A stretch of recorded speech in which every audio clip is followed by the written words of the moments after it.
రూర్కెలా లాంటి steel plant చాలా వరకు దేశంలో చాలా స్టీల్ ప్లాంట్ ఉన్నాయి. ఎక్కడా లేనంతగా ఇక్కడ ఈ ప్రాంతంలో ఈ స్టీల్ ప్లాంట్లో ప్రమాదాలు జరుగుతున్నాయనేది కార్మిక నేతలు చెప్తున్నారు. కార్మికులు కూడా ఆందోళన. అవును, దీన్ని ఎలా చూడొస్తారు మీరు? అంటే నేను అనేది స్టీల్ ప్లాంట్ కార్మికులు మీరు సంఘాలు ఉన్నాయి కదండి, సంఘాలు ఉన్నప్పుడు మీరు కూర్చోబెట్టి వీళ్ళు ఒక్కొక్క ప్రభుత్వం వచ్చినప్పుడు ఒకలా బిహేవ్ చేస్తాయి సంఘాలు.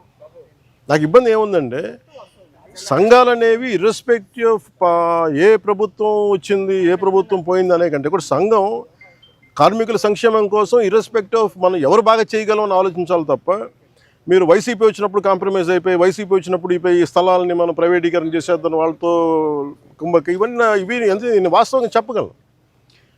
ఆ రోజు నేను కూర్చున్నప్పుడు ఎందుకు ఇంత బలంగా మాట్లాడగలంటే ఆ రోజు నేనే నోరు తెరిచి అడిగితే ఒక్కరు చెయ్యి చూపులు. సో అందుకని మొదటి రక్షణ కవచం ఎవరు? సంఘాలు ఈ పొలిటికలైజేషన్లోనో లేదంటే మన పార్టీ రాజకీయాల్లో పడిపోయి నిజంగా కార్మికుల సంక్షేమం ఎంతవరకు ముందుకు తీసుకెళ్లారు అనేది కూడా నాకు వాళ్ళతో కూర్చొని నేను మాట్లాడతాను. సార్ నేను I don't try to shy away from this.